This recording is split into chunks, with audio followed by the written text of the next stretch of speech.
जय हिंद दोस्तों, स्वागत है आप सभी का आपके अपने परिवार द लॉजिकल साइंस में। मैं हूं आलोक सिंह आतिश और आज के इस वीडियो सेशन में हम लोग डिस्कस करने वाले हैं कि क्या बर्तन में निषेचन की प्रक्रिया हो सकती है।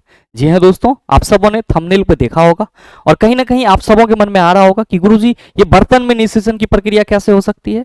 तो मेरे मित्र, ये पूरा का पूरा सेशन आपका उसी टॉपिक पे है कि बर्तन में निषेचन की प्रक्रिया कैसे होती है। हम लोग बेसिकली डिस्कस कर रहे होंगे आईवीएफ के बारे में और कृत्रिम निषेचन के कुछ अन्य विधि के बारे में ध्यान में रखेंगे। इस टॉपिक से संबंधित आपको कोई ना कोई क्वेश्चन किसी न किसी एग्जाम में देखने को जरूर मिल जाता है और हम लोग के पास इसका गलत जानकारी होने की वजह से उस क्वेश्चन को या तो हम लोग स्किप कर देते हैं या फिर हम लोग गलत टिक करके आते हैं और बाद में पता चलता है कि क्वेश्चन तो हमारा गलत हो गया। तो मेरे मित्र, बने रहिएगा वीडियो के अंत तक। कृत्रिम निषेचन का क्या कंसेप्ट है वो सभी आप बारीकी से समझ जाएंगे और मेरे ख्याल से इस सेशन के बाद से आपको कृत्रिम निषेचन या फिर पात्र निषेचन या फिर कृत्रिम निषेचन के अन्य विधि से संबंधित किसी भी प्रकार का क्वेश्चन पूछ दिया जाए तो आप उसका जवाब बड़े ही सरलता से दे सकते हैं। तो आइए बिना अपने समय को गंवाए हुए शुरू करते हैं आज के इस सेशन की और देखते हैं एग्जाम रेलेवेंट क्या कुछ सीख पाते हैं। मेरे मित्र, जैसा कि आप सबों को मालूम है कि यहाँ पे हमने लिखा कि क्या बर्तन में निषेचन हो सकता है, तो अगर हमारा जवाब हाँ होगा तो आप सभी कहेंगे कि सर अगर बर्तन में निषेचन की प्रक्रिया होगी तो ये किसी न किसी मानव के द्वारा किया जाएगा और मानव के द्वारा कोई भी कार्य किया जाएगा तो वो तो कृत्रिम तरीका हो जाएगा। बिल्कुल चला जी। और आप सभी ध्यान में रखेंगे कि जो बर्तन में निषेचन की प्रक्रिया होती है वो आपका कृत्रिम निषेचन प्रक्रिया का ही क्या होता है सर, एक रूप होता है या आप कह सकते हो एक मेथड होता है। आप सभी के मन में आ रहा होगा कि गुरुजी हम कृत्रिम निषेचन या बर्तन में निषेचन की बात कर रहे हैं तो सबसे पहले तो हमें यह समझना होगा कि ये जो फर्टिलाइजेशन है यानी कि ये जो निषेचन है ये क्या है। तो मेरे मित्र, बड़े ही सरलता से आप सभी ध्यान में रखना कि निषेचन कुछ नहीं है, बहुत ही सरल सा चीज है। क्या आप सबों को मालूम है कि मेल के बॉडी से इंटरकोर्स के दौरान क्या रिलीज होता है? आप कहेंगे सर स्पर्म रिलीज होता है। और फीमेल के बॉडी में ओव्यूलेशन के दौरान क्या रिलीज होता है? आप कहते हैं कि गुरुजी ओवम रिलीज होता है। मेरे मित्र, आप सबों को मालूम है कि इसी ओवम को हम लोग एग भी कहते हैं और ये आपका स्पर्म और ओवम यानी कि स्पर्म और सर एग जब एक दूसरे के साथ मिल जाते हैं तो इसी प्रक्रिया को हम लोग क्या कहते हैं सर? निषेचन कहते हैं यानी कि फर्टिलाइजेशन कहते हैं। और आप सबों को मालूम है कि सेक्सुअल रिप्रोडक्शन के प्रोसेस में निषेचन की प्रक्रिया क्या होती है? अत्यंत ही आवश्यक होती है। बगैर निषेचन के सर न्यू बेबी हो ही नहीं सकता है। और मेरे मित्र, आप सबों को यह भी मालूम है कि ये जो निषेचन की प्रक्रिया होती है वो कहां होती है? आप कहते हैं सर फीमेल के बॉडी के अंदर फैलोपियन ट्यूब में होती है। मेरे भाई, आप सभी यहां पे निषेचन के बारे में आप सरल शब्दों में क्या कहोगे? आप कहोगे sir fertilization is the process of combining of sperm and ovum, यानी कि स्पर्म और ओवम का मिलना ही क्या कहलाता है? निषेचन कहलाता है। ध्यान में रखेंगे कि अगर हम लोग सेक्सुअल रिप्रोडक्शन की बात करेंगे किसी ह्यूमन में, किसमें बात करेंगे सर? किसी ह्यूमन में बात करेंगे यानी कि मानव में बात करेंगे तो आप सबों को मालूम है कि सेक्सुअल रिप्रोडक्शन के लिए कितने पेरेंट्स की जरूरत होती है? आप कहेंगे सर 2 पेरेंट्स की जरूरत होती है। पहला आपका मेल पेरेंट्स और दूसरा आपका क्या होता है? आप कहते हैं सर फीमेल पेरेंट्स होता है। मेरे मित्र, आप सभी ध्यान में रखेंगे कि इस डायग्राम के माध्यम से मानव में किस तरह से रिप्रोडक्शन की प्रोसेस होती है उसको शॉर्ट तरीके से समझाया गया है।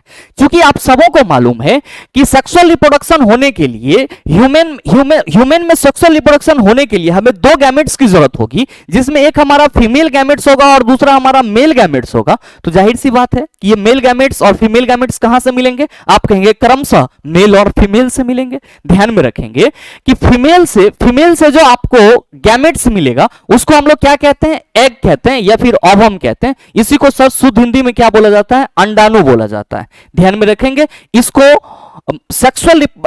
हम लोग रिप्रोडक्शन के तहत किस टर्म से यूज करते हैं इस अंडाणु को? तो सर इस अंडाणु को हम लोग रिप्रोडक्शन के तहत मादा युग्मक के रूप में क्या करते हैं सर? रिप्रेजेंट करते हैं। तो जब भी मादा युग्मक की बात की जाएगी आप कहेंगे सर अंडाणु की बात की जा रही है। अब ध्यान देंगे कि अगर हम लोग मेल गैमेट्स की बात करते हैं तो सर मेल गैमेट्स क्या होता है? आप कहेंगे स्पर्म होता है। और ध्यान में रखेंगे इसको हम लोग हिंदी में भी आम बोलचाल के भाषा में स्पर्म भी बोलते हैं अपने सुविधा के लिए। और इसी को हम लोग अगर इसको मादा युग्मक बोल रहे हैं तो इसको क्या बोलेंगे? आप सभी याद रखेंगे, इसको हम लोग नर युग्मक बोलेंगे। क्या बोलेंगे सर? नर युग्मक बोलेंगे, मतलब फीमेल गैमेट्स और मेल गैमेट्स। तो ध्यान में रखेंगे कि जहां पे गैमेट्स यूज होगा वहां पे आप क्या समझेंगे सर? युग्मक की बात की जा रही है। जहां पे भी गैमेट्स का यूज होगा वहां पे आप क्या समझेंगे सर? युग्मक की बात की जा रही है। ध्यान में रखिएगा कि जो ह्यूमन में रिप्रोडक्शन की प्रोसेस होगी उसमें जो आपको फीमेल गैमेट्स और मेल गैमेट्स की जरूरत पड़ेगी, इस फीमेल गैमेट्स और मेल गैमेट्स का क्या होगा सर, कहेंगे आपस में अटैचमेंट होगा। कहां पे होगा, तो सर ये जो फर्टिलाइजेशन की प्रोसेस होगी ये कहां पे होगा, फैलोपियन ट्यूब में होगा। और फैलोपियन ट्यूब आप सबों को मालूम है ये कहां होता है, आप कहेंगे सर फीमेल के बॉडी में होता है। मेरे मित्र फीमेल के बॉडी में जो फैलोपियन ट्यूब के अंदर फीमेल गैमेट्स और मेल गैमेट्स एक दूसरे के साथ जुड़ते हैं, इस प्रोसेस को हम लोग क्या कहते हैं, तो सर इसी प्रोसेस को हम लोग फर्टिलाइजेशन यानी कि निषेचन कहते हैं। इसी प्रोसेस को हम लोग क्या कहते हैं, फर्टिलाइजेशन यानी कि निषेचन कहते हैं। मेरे मित्र ध्यान में रखेंगे कि जब आपका फीमेल गैमेट्स और मेल गैमेट्स एक दूसरे के साथ डिफ्यूज हो जाता है तब सर उस चीज को हम लोग क्या कहते हैं, तो सर चूंकि फीमेल गैमेट्स में जाकर के जो मेल गैमेट्स है वो अटैच होता है, तो जो फीमेल गैमेट्स होता है उसको सर क्या बोला जाता है, फर्टाइल एग बोला जाता है। भाई फीमेल गैमेट्स को हम लोग अंडाणु बोलते हैं, तो सर यही जब फर्टाइल हो जाता है तो इसको क्या बोला जाता है, निषेचित अंडा बोला जाता है या निषेचित अंडाणु बोला जाता है। तो ये आपका क्या हो जाता है सर, तो सर जो मिलने की प्रक्रिया होती है मेल गैमेट्स और फीमेल गैमेट्स की वो निषेचन कहलाती है। और निषेचन के उपरांत जो आपका एग मिलता है वो क्या होता है सर, निषेचित अंडा, जिसको फर्टाइल एग बोला जाता है। और इसी को सर हम लोग जाइगोट कहते हैं। और आप सभी ध्यान में रखेंगे कि जाइगोट को हम लोग हिंदी में क्या कहते हैं, युग्मज कहते हैं। क्या कहते हैं, युग्मज कहते हैं। और मेरे मित्र आपका यहां पे एक कंसेप्ट भी है कि जब नर युग्मक और मादा युग्मक आपस में मिलते हैं तो क्या निर्माण करते हैं, आप कहेंगे युग्मज का निर्माण करते हैं। और मेरे मित्र आप सभी ध्यान में रखेंगे कि इस युग्मज में क्या होता है सर, मिटोसिस की प्रोसेस होती है। क्या होती है सर, मिटोसिस की प्रोसेस होती है। और मिटोसिस प्रोसेस के दौरान ये किसमें बदल जाता है, एम्ब्रायो यानी कि भ्रूण में बदल जाता है। और मेरे मित्र इसी भ्रूण का विकास गर्भाशय में होता है और फिर यही जब विकसित हो जाता है तो न्यू बेबी के रूप में सर आप लोग उसको न्यूबॉर्न बेबी के रूप में देखते हैं। मतलब साफ है कि सर न्यूबॉर्न बेबी पाने के लिए सर ह्यूमन रिप्रोडक्शन के दौरान फर्टिलाइजेशन की प्रोसेस बहुत ही महत्वपूर्ण है, क्योंकि इसके बगैर सर अंडा निषेचित ही नहीं होगा तो जाहिर सी बात है युग्मज नहीं बनेगा। और जब युग्मज ही नहीं बनेगा तो किसका विकास होगा, किसका मिटोसिस होगा। मेरे मित्र आप सभी ध्यान में रखेंगे कि ये जो आपको यहां पे निषेचन की प्रक्रिया को दर्शाया गया है ये क्या है सर, प्राकृतिक निषेचन है। क्या है सर, नेचुरल तरीके से निषेचन है। लेकिन अगर किसी कारण से, चूंकि जो आपका फर्टिलाइजेशन की प्रोसेस होनी है वो तो फीमेल के बॉडी में होनी है, तो अगर किसी कारण से किसी भी महिला का या किसी भी फीमेल का फैलोपियन ट्यूब प्रॉपर तरीके से काम नहीं कर रहा है या फिर कोई गंभीर बीमारी है या फिर आप कह सकते हो कि एग के फर्टिलाइजेशन में कोई दिक्कत आ रही है, तो फिर हम लोग एक अन्य प्रकार के फर्टिलाइजेशन के प्रोसेस को अपनाते हैं, जिसको हम लोग किस तौर पे देखते हैं, आप सभी कहेंगे सर अभी बहुत ज्यादा प्रचलित है, आईवीएफ के तौर पे देखते हैं, जिसको हम लोग इन विट्रो फर्टिलाइजेशन कहते हैं। मेरे मित्र क्या कहेंगे कि सर यूं तो जो निषेचन की प्रक्रिया है वो फीमेल के बॉडी के अंदर फैलोपियन ट्यूब में प्राकृतिक तरीके से हो सकती है, लेकिन जब किसी भी फीमेल का ऐसा कोई सिचुएशन आ जाए कि फैलोपियन ट्यूब काम करना बंद कर दे या उसे कोई गंभीर बीमारी हो या फिर जो आपका फैलोपियन ट्यूब है वो बंद हो जाए, तो उस प्रोसेस में या आप कह सकते हो उस स्थिति में हम लोग फर्टिलाइजेशन के अलग तरीका को अपनाते हैं, जिसको हम लोग अभी बहुत ज्यादा प्रचलित है, क्या कहते हैं सर, इन विट्रो फर्टिलाइजेशन कहते हैं, जिसको हम लोग पात्र निषेचन कहते हैं या फिर पात्र निषेचन को ही हम लोग क्या कहते हैं सर, तो सर पात्र मतलब बर्तन होता है, इसको हम लोग बर्तन निषेचन भी कहते हैं। तो जो हमने आपको थंबनेल पे बताया था कि क्या बर्तन में निषेचन की प्रक्रिया हो सकती है, आप कहेंगे सर बिल्कुल हो सकती है। किसमें हो सकती है, तो आप कहेंगे वैसे फीमेल में हो सकती है जिसे कोई गंभीर बीमारी है या फिर उसका फैलोपियन ट्यूब सही तरीके से कार्य नहीं कर रहा है या किसी कारण से वो बंद हो गया है, तो उसको मां बनाने के लिए डॉक्टरी सलाह के रूप में इन विट्रो फर्टिलाइजेशन की प्रोसेस अपनाई जाती है, इन विट्रो फर्टिलाइजेशन की तकनीक अपनाई जाती है, जिसका हिंदी पात्र निषेचन या बर्तन निषेचन होता है। फलतः हम ये कह सकते हैं कि बर्तन में भी निषेचन की प्रक्रिया संभव हो सकती है।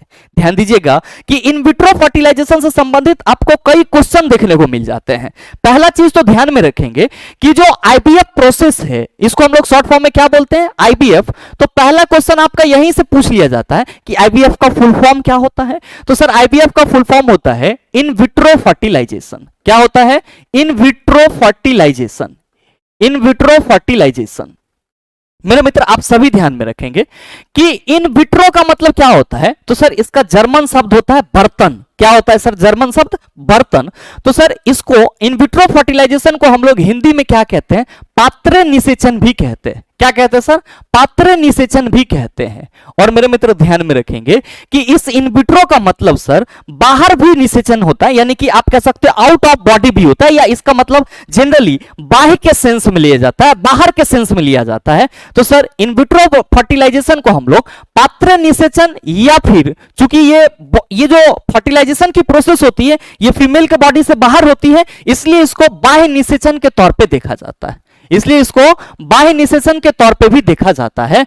और मेरे मित्र जब पात्र निषेचन कह रहे हैं तो हमने बर्तन निषेचन कह दिया, तो कौन सा गलत हो गया? आप कहेंगे सर कोई गलत नहीं हुआ। अब ध्यान दीजिएगा यहां पे कि आईवीएफ इन विट्रो फर्टिलाइजेशन को तो हमने समझ लिया कि इसका शाब्दिक अर्थ क्या है, इसका फुल फॉर्म क्या है। अब सवाल यह है कि सर इसको हम डिफाइन कैसे करेंगे, परिभाषित कैसे करेंगे, या ये प्रक्रिया जो है ये होती कैसे है? तो मेरे मित्र आप सभी ध्यान में रखेंगे कि एक्चुअली इस प्रोसेस में क्या होता है। तो इस प्रोसेस में जिस किसी महिला का फैलोपियन ट्यूब बंद हुआ रहता है, या जिसे कोई सीवर डिजीज होता है, या जिसका फैलोपियन ट्यूब प्रॉपर तरीके से वर्क नहीं कर रहा होता है, तो सर उसका जो एग का ओव्यूलेशन होता है, ऐसा नहीं है कि उसके बॉडी में अंडाणु नहीं बन रहा होता है, अंडाणु बन रहा होता है, बस निषेचन के लिए जो फैलोपियन ट्यूब वाली जगह चाहिए वो प्रॉपर रूप से कार्य नहीं कर रहा होता है। तो सर ऐसे महिला के बॉडी से क्या किया जाता है? तो सर ओवम को निकाल लिया जाता है, ओवम को निकाल लिया जाता है और उसको द्रवित माध्यम में लैब में स्पर्म के साथ क्या किया जाता है? ऐड किया जाता है। तो सर जैसे ही स्पर्म के साथ ऐड होता है वो फर्टाइल हो जाता है। अब सर वो फर्टाइल होने के बाद वहीं पे वो भ्रूण में विकसित हो जाता है, या आप कह सकते हो कि सर वो आपका भ्रूण में विकसित नहीं होता सर, मतलब वो निषेचित हो जाता है। मतलब निषेचित हो गया तो वो क्या बना लिया सर? युग्मज बना लिया। और सर उसको क्या किया जाता है? तो सर फीमेल के यूटेरस में फीड कर दिया जाता है, यानी कि इंजेक्ट कर दिया जाता है, जहां पे उसका विकास होता है। और सर जिसका फैलोपियन ट्यूब खराब है वो भी क्या हो सकती है? तो सर मां बन सकती है उस स्थिति में। मतलब साफ है कि सर अगर हम इस पात्र निषेचन को परिभाषित करने की कोशिश करेंगे तो हम लोग सीधे सीधे ये कहेंगे कि सर निषेचन की वैसी प्रक्रिया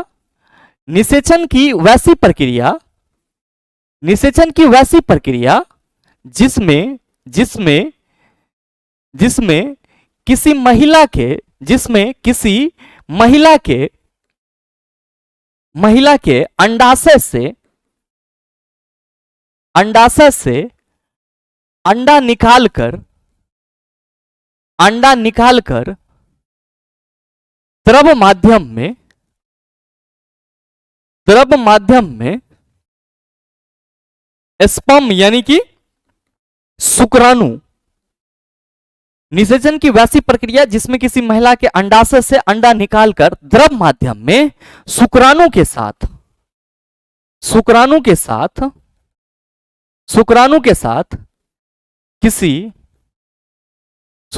साथ किसी बर्तन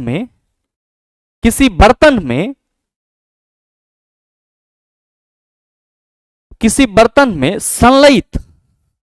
संलयित कराया जाए या संलयित कराया जाता हो, क्या कहलाता है? आप कहेंगे पात्रे निषेचन कहलाता है। पात्रे निषेचन कहलाता है।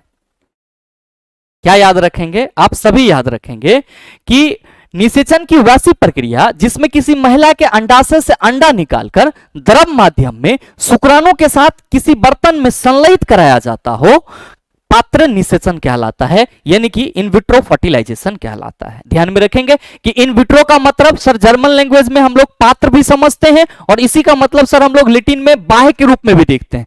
तो निषेचन की प्रक्रिया इन विट्रो और इन विवो दोनों होती है। इन विवो की बात की जाएगी तो शरीर के अंदर होगा, जैसे जो नेचुरल प्रोसेस हो रहा है फर्टिलाइजेशन का वो तो शरीर के अंदर है, तो हम लोग उसको इन विवो फर्टिलाइजेशन के रूप में देखेंगे। लेकिन यहां पे जो हम आईवीएफ की बात कर रहे हैं, इन विट्रो फर्टिलाइजेशन की बात कर रहे हैं, तो सर यहां पे तो फीमेल का फैलोपियन ट्यूब सही तरीके से वर्क कर नहीं रहा होगा। तो सर जब सही तरीके से वर्क नहीं कर रहा होगा तो फर्टिलाइजेशन को हम बाहर कराएंगे, बॉडी से बाहर कराएंगे। तो चूंकि जो आपका आईवीएफ होता है, इस प्रक्रिया में फर्टिलाइजेशन की प्रोसेस क्या होती है सर, बाहर होती है, इसीलिए हम लोग इसको क्या कहते हैं सर, बाह्य निषेचन के रूप में भी देखते हैं। अब मेरे मित्र यहाँ पे बहुत सारे स्टूडेंट के मन में ये भ्रांति रहती है कि सर इस निषेचन की प्रक्रिया के प्राप्त जो बेबी प्राप्त होता है वो ट्यूब में विकसित हुआ रहता है, यानी कि जो मतलब आईवीएफ प्रोसेस के थ्रू बेबी होता है वो ट्यूब में मतलब एक लैब में तैयार किया हुआ बेबी होता है, जो कि गलत है। सर बेबी का विकास ट्यूब में हो ही नहीं सकता है, इसके लिए क्या चाहिए सर, यूटेरस चाहिए। तो आप कहेंगे इसमें होता क्या है, तो मेरे मित्र इसमें सिर्फ और सिर्फ इतना किया जाता है कि नेचुरल प्रोसेस के दौरान फैलोपियन ट्यूब में जो जाइगोट फॉर्म होता है बस उस जाइगोट को बढ़ाया जाता है, यानी कि आप कह सकते हो कि सिर्फ और सिर्फ अंडा को निषेचित किया जाता है, किसके लिए, यूगमज बनाने के लिए। और सर फिर उसको क्या किया जाता है सर, फीमेल के यूटेरस में फिट कर दिया जाता है, इंजेक्ट कर दिया जाता है, और फिर वो धीरे धीरे विकसित होकर के भ्रूण और फिर न्यूबॉर्न बेबी के रूप में आपको दिखाई पड़ता है। मतलब आप सभी इस भ्रांति से हमेशा दूर रहेंगे कि आईवीएफ के द्वारा जो है या बाह्य निषेचन प्रक्रिया के द्वारा जो है बेबी का विकास टेस्ट ट्यूब के अंदर होगा, ऐसा नहीं है। बेबी का विकास कहां होगा सर, माता के गर्भ के अंदर ही होगा। ध्यान में रखेंगे कि इस प्रक्रिया में अगर ऐसे देखा जाए तो टोटल 5 स्टेप शामिल होते हैं। कितने स्टेप शामिल होते हैं, टोटल 5 स्टेप शामिल होते हैं। पहला स्टेप कौन सा है, तो पहला स्टेप है सर एग का पिकअप करना। मेरे भाई आप सबों को मालूम है कि फीमेल के बॉडी में जो उसका रिप्रोडक्टिव सिस्टम का हिस्सा होता है ओवरी, जिसको हम लोग अंडाशय बोलते हैं, वहां पे क्या होता है आप कहेंगे अंडाणु का निर्माण होता है। आप सबों को मालूम है कि फीमेल को सर मंथ टू मंथ क्या होता है, तो सर मेंस्ट्रुअल साइकिल होता है, एक्चुअली वो ओव्यूलेशन का पीरियड होता है, क्योंकि उसके बाद ही क्या होती है सर, जो अंडाणु होते हैं वो उसके ओवरी से बाहर आते हैं। मेरे मित्र ध्यान में रखेंगे कि ये जो ओवरी से अंडाणु निर्माण की प्रक्रिया होती है, फीमेल के बॉडी के अंदर 2 ओवरी होते हैं, लेकिन प्रत्येक मंथ दोनों ओवरी से सर अंडाणु निर्माण की प्रक्रिया नहीं होती है। सर अगर किसी मंथ इससे हुआ तो अगला मंथ इससे होगा, फिर अगर इससे हो गया तो इससे होगा, मतलब अल्टरनेट रूप से होता है। ध्यान में रखेंगे कि सर ये अंडाणु अगर कृत्रिम तरीके से निषेचित हो रहा है तो ये वाली जो आप नलिका देख रहे हैं इसी को हम लोग फैलोपियन ट्यूब बोलते हैं। मैं यहां पे थोड़ा सा रेड कलर से इंडिकेट करना चाहूंगा कि जो मैं बार बार फैलोपियन ट्यूब की बात कर रहा हूं वो फैलोपियन ट्यूब आपका यही है। तो अंडाणु अगर यहां से निकलती है, अंडाणु यहां से निकलती है और इंटरकोर्स के दौरान नेचुरल तरीके से स्पर्म यहां से मिलता है, तो सर ये सीधे कहां आएगा, यहां आएगा और फर्टाइल हो जाएगा मेरे मित्र। लेकिन अगर नेचुरल तरीके से नहीं हो रहा है तो फिर क्या करना होता है सर, जो पात्र निषेचन की प्रक्रिया है, आईवीएफ की तकनीक है, इसका इस्तेमाल करना होता है। ध्यान में रखेंगे इसमें पहले चरण में, आईवीएफ प्रोसेस के पहले चरण में क्या किया जाता है, तो सर फीमेल के बॉडी से एग को पिकअप किया जाता है, यानी कि अंडाणु जो है उसको बाहर निकाला जाता है। और मेरे मित्र ध्यान में रखेंगे, और दूसरे चरण में क्या करते हैं, चूंकि अंडाणु बाहर निकाल रहे हैं तो उसके साथ हम स्पर्म को मिलाएंगे, कहां पे, तो सर लैब में, किसी द्रवित माध्यम में, किसी बर्तन में। मेरे मित्र ध्यान में रखेंगे तो हमें क्या करना होगा, तो हमें स्पर्म को रेडी रखना होगा, यानी कि पहले चरण में, आईवीएफ के पहले चरण में क्या होगा, फीमेल के बॉडी से एग को निकाला जाएगा, और दूसरा स्टेप ये है कि सर स्पर्म को द्रवित माध्यम में तैयार करके रखा जाए। ध्यान में रखेंगे तीसरा में क्या होता है, तो सर तीसरा चरण में यह होता है कि ये जो ओवम और स्पर्म है, ये जो ओवम और स्पर्म है,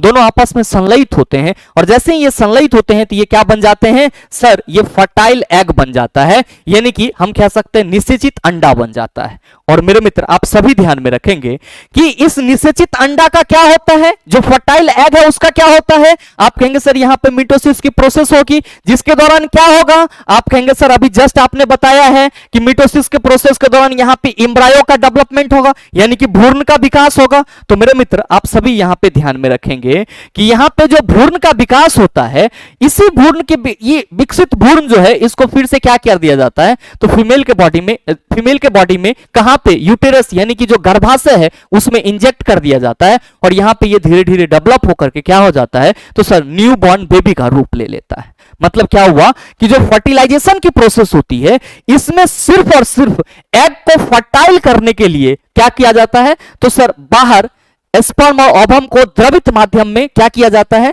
तो सर मिलाया जाता है, जबकि जो फर्टाइल एग होता है उसको फिर से कहां रख दिया जाता है, तो सर फर्टाइल एग को फिर से माता के गर्भ में रख दिया जाता है, और वहां पे वो क्या होता है सर, पूरी तरह से विकसित होकर के न्यूबॉर्न बेबी का रूप ले लेता है। और इसी प्रोसेस को हम लोग क्या कहते हैं सर, आईवीएफ यानी कि इन विट्रो फर्टिलाइजेशन कहते हैं, जिसको पात्र निषेचन भी बोला जाता है या फिर सर बाह्य निषेचन भी बोला जाता है। मेरे मित्र ध्यान में रखेंगे, बहुत सारे लोगों के मन में यह भी मिथ चलता है कि 35 इयर्स एज के बाद जो है ये आईवीएफ की प्रोसेस बहुत ज्यादा सफल नहीं होती है, या 35 से पहले ये जरूरी नहीं है, तो ऐसा कुछ नहीं होता है। किसी भी उम्र की महिला जो है वो मतलब आप कह सकते हो कि मतलब एक ऐसा स्टेज जो मां बनने का स्टेज होता है सर, तो किसी भी उम्र की लेडीज जो है वो कर सकती है इस प्रोसेस को। और साथ ही आप सभी ध्यान में रखेंगे कि इस प्रक्रिया के दौरान जो बेबी तैयार होता है वो टेस्ट ट्यूब में नहीं होता है, क्योंकि आपके एग्जाम में कई क्वेश्चन भी पूछे गए थे, तो आप लोगों ने बहुत सारे मित्रों ने इसको मतलब इस प्रक्रिया में जो बेबी होती है उसका विकास टेस्ट ट्यूब में होता है ऐसा टिक करा था, जो कि गलत है। इसमें पूरा का पूरा विकास कहां होगा? माता के गर्भ में ही होगा। सिर्फ और सिर्फ जो फर्टिलाइजेशन की प्रोसेस होगी वो बाहर होगी, और इसीलिए इसको इनविट्रो फर्टिलाइजेशन के नाम से जाना जाता है। मेरे मित्र आप सभी ये ध्यान में रखेंगे कि ये जो इनविट्रो फर्टिलाइजेशन की प्रोसेस है, किसी किसी केस में ऐसा भी होता है कि कोई फीमेल जो है उसके बॉडी से अंडाशय को नहीं लिया जा सकता है। ये किसी केस में ऐसा भी हो सकता है जो मतलब किसी फीमेल का मेल पार्टनर है उसका स्पर्म काउंट सही नहीं हो, तो उस केस में भी सर आईवीएफ की प्रोसेस को अपनाया जाता है। और भी बहुत सारे आप कह सकते हो मतलब तकनीक होते हैं कृत्रिम निषेचन के, जिसके थ्रू फर्टिलाइजेशन की प्रोसेस को संपन्न की जाती है। लेकिन अभी सबसे ज्यादा पॉपुलर कौन सा है सर? आईवीएफ इनविट्रो फर्टिलाइजेशन है। मेरे ख्याल से इनविट्रो फर्टिलाइजेशन क्या होता है और इसमें क्या प्रोसेस होते हैं उसको आप समझ पाए होंगे। बस आप यहां पे 4-5 इंपॉर्टेंट पॉइंट अपने माइंड में रख लीजिएगा, एग्जाम स्पेशल है, आपके एग्जाम में इससे संबंधित क्वेश्चन देखने को मिलते हैं। पहला कि विश्व में पहली बार इस प्रक्रिया का प्रयोग किसने करा था? तो आप सभी ध्यान में रखेंगे यूके में पैट्रिक स्टेपो और रॉबर्ट एडवर्ड्स नामक वैज्ञानिक ने करा था। ये आप कह सकते हो बेसिकली जो थे वो क्या थे? एक चिकित्सक थे, डॉक्टर थे। और मेरे मित्र चूंकि सबसे पहली बार इस प्रक्रिया का प्रयोग इसी दोनों साइंटिस्ट के द्वारा किया गया था, इसीलिए कहीं कहीं पे आपको आईवीएफ की खोज का श्रेय की अगर आप बात करते हो तो आपका आंसर क्या निकल के आता है? तो सर रॉबर्ट एडवर्ड्स निकल के आता है। तो अगर आपसे कभी किसी एग्जाम में यह सवाल पूछ लिया जाए कि निम्नलिखित में से किसके द्वारा आईवीएफ पद्धति की खोज की गई थी, आप कहेंगे रॉबर्ट एडवर्ड्स के द्वारा क्या की गई थी? आईवीएफ पद्धति की खोज की गई थी। साथ ही मेरे मित्र आप सभी ध्यान में रखना, अगर आपसे क्वेश्चन यह कर दिया जाए कि इस प्रक्रिया से विश्व में जन्म लेने वाला पहला बच्चा कौन सा था, यहां पे पहला बच्चा होगा सर विश्व में जन्म लेने वाला, मैं इसको नीचे करके लिख देता हूं सर, एरो नीचे की ओर इंडिकेट है, पहला बच्चा। तो आप सभी ध्यान में रखना लुइस ब्राउन। कौन थे सर? Louis brown. और मेरे मित्र अगर क्वेश्चन ये करा जाए कि भारत में पहली बार इस प्रक्रिया का प्रयोग किसने करा था? डॉक्टर सुभाष मुखोपाध्याय। और साथ ही अगर क्वेश्चन ये करा जाए कि भारत में इस प्रक्रिया से जन्म लेने वाला पहला बच्चा कौन था, तो शॉर्ट नेम में दुर्गा आता है और इसका पूरा नाम कनपुरिया अग्रवाल है। क्या नाम है सर? कनपुरिया अग्रवाल है। और साथ ही ध्यान में रखेंगे कि भारत में इस प्रक्रिया से जन्म लेने वाला सेकेंड, अगर दूसरा बच्चा की बात की जाए यानी कि सेकेंड बच्चा की बात की जाए, तो आप सभी याद रखेंगे मुंबई की हर्षा चावड़ा, या फिर आप सीधे यहां पे नाम ही लिख लो सर, हर्षा चावड़ा। तो ये चीज ध्यान में रखिएगा कि आईवीएफ पद्धति से भारत में जो सबसे पहला बच्चा है वो क्या है? तो सर दुर्गा, जिसको कनपुरिया अग्रवाल है इसका पूरा नाम, और दूसरा बच्चा आप कहेंगे हर्षा चावड़ा। और विश्व में आईवीएफ पद्धति से प्राप्त होने वाला पहला बच्चा तो आप सभी याद रखेंगे लुइस ब्राउन। मेरे मित्र चूंकि आईवीएफ की जो तकनीक है ये डॉक्टर के सलाह मशविरा से या डॉक्टर के संरक्षण में की जाती है, तो कहीं ना कहीं ये मानव के द्वारा की जाती है निषेचन, इसलिए हम लोग आईवीएफ को कृत्रिम निषेचन भी बोल सकते हैं, बोलने में कोई बुराई नहीं है। लेकिन आप सभी ध्यान में रखेंगे कि कृत्रिम निषेचन की सिर्फ आईवीएफ ही प्रचलित विधि नहीं है, और भी कुछ मेथड्स हैं, लेकिन वो क्या है? तो थोड़ा सा महंगे हैं और उसमें सक्सेस रेट जो है वो उतना ज्यादा नहीं दिखता है, इसीलिए उसका कम इस्तेमाल होता है। लेकिन कृत्रिम निषेचन की अन्य विधि भी है, और मेरे मित्र इस विधि से संबंधित भी क्वेश्चन आपको आपके एग्जाम में देखने को मिलता है। ध्यान में रखेंगे कि अगर हम लोग कृत्रिम निषेचन से संबंधित अन्य विधि की बात करते हैं तो उसमें आपका कौन कौन सा है? तो एक है आपका जिफ्ट ZIFT, दूसरा है आपका गिफ्ट GIFT, और तीसरा है आपका ICSI। मेरे मित्र आपके एग्जाम में इससे संबंधित क्वेश्चन भी पूछे जाते हैं कि जो निम्नलिखित में से कृत्रिम निषेचन की विधि जिफ्ट है इसका फुल फॉर्म क्या होता है? तो ध्यान में रखेंगे कि यहां पे Z फॉर क्या हो जाएगा? Z फॉर जाइगोट हो जाएगा, और I और F का मतलब हुआ इंट्राफैलोपियन।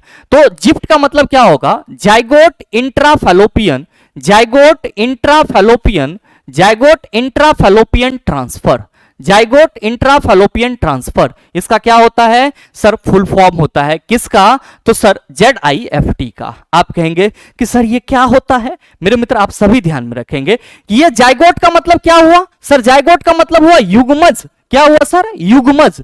और इंट्राफैलोपियन ट्रांसफर, मतलब इसका मतलब हुआ कि सर ZIFT जो है वो एक तरह से आप कह सकते हो कि ये IVF प्रोसेस के थ्रू ही है, मतलब ये भी जो है आपका IVF के सदृश ही है, मतलब आप कह सकते हो ये IVF का एनालॉगस है, क्योंकि IVF इन विट्रो फर्टिलाइजेशन, वहां पे भी फर्टिलाइजेशन की प्रोसेस शरीर के बाहर होती है, और ZIFT के प्रोसेस में भी फर्टिलाइजेशन की प्रोसेस शरीर के बाहर ही होती है, इसीलिए IVF ZIFT को हम लोग IVF के समान मानते हैं। ध्यान में रखेंगे कि इसमें क्या किया जाता है, तो सर इसमें जो जाइगोट का इंप्लांटेशन किया जाता है यूटेरस में, वो लेप्रोस्कोपी के माध्यम से किया जाता है, यानी कि सर्जरी के माध्यम से किया जाता है। और सर इसीलिए ये जो सर्जरी के माध्यम से किया जाता है ये थोड़ा सा अलग बनाता है IVF से इसको, और चूंकि इसका जो मतलब कह सकते हो ट्रीटमेंट का खर्चा आता है वो बहुत ज्यादा होता है, इसीलिए ये पद्धतियां बहुत ज्यादा प्रचलित नहीं है। और नेक्स्ट है आपका गिफ्ट, इसको हम लोग GIFT पढ़ते हैं। ध्यान में रखेंगे कि यहां पे G फॉर गैमेट होता है। G फॉर क्या होता है? गैमेट। और गैमेट का मतलब क्या हुआ? आप सभी ध्यान में रखेंगे, गैमेट का मतलब युग्मक हुआ। ध्यान में रखेंगे, युग्मज कब बनेगा? तो सर आप कहेंगे फर्टाइल एग के बाद बनेगा, और युग्मक तो सर ये विदाउट फर्टाइल एग होता है। तो ध्यान में रखेंगे इसका GIFT का फुल फॉर्म होता है gamete intrafallopian transfer. Gamete intrafallopian transfer, gamete intrafallopian transfer. मेरे मित्र इसमें क्या होता है, तो सर इसमें मेल गैमेट्स और फीमेल गैमेट्स को फैलोपियन ट्यूब के अंदर ही क्या किया जाता है सर? ट्रांसफर किया जाता है। मेल गैमेट्स और फीमेल गैमेट्स को फैलोपियन ट्यूब के अंदर ही क्या किया जाता है सर? ट्रांसफर किया जाता है। और सर इसमें जो निषेचन की प्रक्रिया होती है, जिप्ट के प्रोसेस में जो निषेचन होता है, जिप्ट के प्रोसेस में जो निषेचन होता है, आप सभी याद रखना, शरीर के अंदर होता है, शरीर के अंदर होता है। और चला जी इसी को हम लोग इन विवो फर्टिलाइजेशन के रूप में देखते हैं। इन विवो मतलब शरीर के अंदर, इन विट्रो शरीर के बाहर। तो इसको हम लोग अंतः निषेचन का एक विधि कह सकते हैं। मतलब आप कह सकते हो कि सर जो GIFT की प्रोसेस होगी इसमें निषेचन शरीर के अंदर होगा। क्या किया जाएगा? तो सर इसमें मेल गैमेट और फीमेल गैमेट को ट्रांसफर किया जाएगा, और यह प्रक्रिया आपका क्या कहलाएगा? इन विवो फर्टिलाइजेशन कहलाएगा। जबकि ZIFT आप कहेंगे सर इन विट्रो है, यहां पे लिख ही लीजिए कि ZIFT क्या होगा, तो सर ये इन विट्रो फर्टिलाइजेशन होगा। ठीक है, ये IVF के सदृश ही होता है। अब मेरे मित्र तीसरा है ICSI। अब कोई फीमेल का पार्टनर ऐसा हो जिसका स्पर्म काउंट बहुत बढ़िया नहीं हो, तो क्या होगा? तो सर उस केस में अगर वो मां बनना चाहती है तो डॉक्टर उसको सलाह देते हैं कि आप स्पर्म डोनर से स्पर्म प्राप्त कर सकते हैं। ध्यान में रखेंगे कि स्पर्म डोनर से जो स्पर्म प्राप्त करके किसी फीमेल को फर्टाइल किया जाता है, या किसी फीमेल के बॉडी में फर्टिलाइजेशन की प्रोसेस होती है, उसको हम लोग क्या कहते हैं? ICSI कहते हैं। और ये बेसिकली मेल नपुंसकता को ट्रीट करने के लिए इस पद्धति का उपयोग किया जाता है। तो आप सभी ये ध्यान में रखेंगे, इसका फुल फॉर्म क्या होता है? तो जो ICSI है इसका फुल फॉर्म होता है, ICSI का फुल फॉर्म होता है इंट्रासाइटोप्लाज्मिक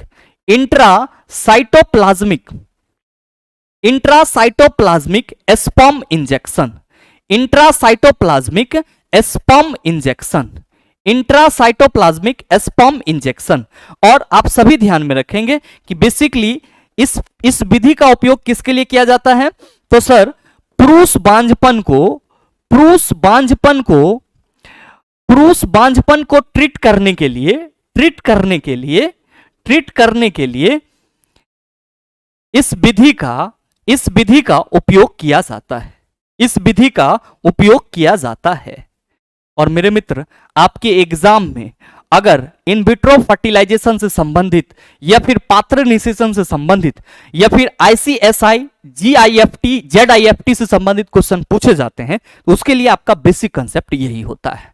अगर आपको कृत्रिम निषेचन से संबंधित इतनी सारी बातें मालूम है कि इसका खोज किसने करा, पहली बार किसने प्रयोग करा, पहला बच्चा विश्व में कौन सा था, भारत में कौन सा था, कृत्रिम निषेचन की अन्य विधि का मेथड कौन कौन सा होता है, इन विवो क्या होता है, इन विट्रो क्या होता है, अगर ये सारी चीजें मालूम है, मेरे ख्याल से इससे संबंधित पूछे जाने वाले जो बेसिक क्वेश्चन होते हैं जिसका जवाब आप न दे पाते हैं, मेरे मित्र इस सेशन के बाद से आप आसानी से दे सकते हैं। साथ ही उम्मीद करते हैं कि ये छोटा सा वीडियो आप सबों को अच्छा लगा होगा और आप सभी इससे काफी कुछ सीख पाए होंगे। और मेरे मित्र, अगर आप सभी इससे थोड़ा सा भी कुछ सीखे हैं तो इस वीडियो को अपने दोस्तों के साथ शेयर जरूर कीजिएगा। साथ ही उम्मीद करेंगे कि अगर आप इस चैनल पर नए होंगे तो सर सब्सक्राइब कर लेंगे और साथ ही साथ बेल आइकन को प्रेस कर लेंगे, ताकि इस तरह के एग्जाम रिलेवेंट वीडियो का नोटिफिकेशन सबसे पहले आपके पास पहुंचे और आप उसको सबसे पहले देख पाओ। मिलते हैं फिर अगले वीडियो सेशन में, तब तक के लिए best of luck. Thank you, have a nice day.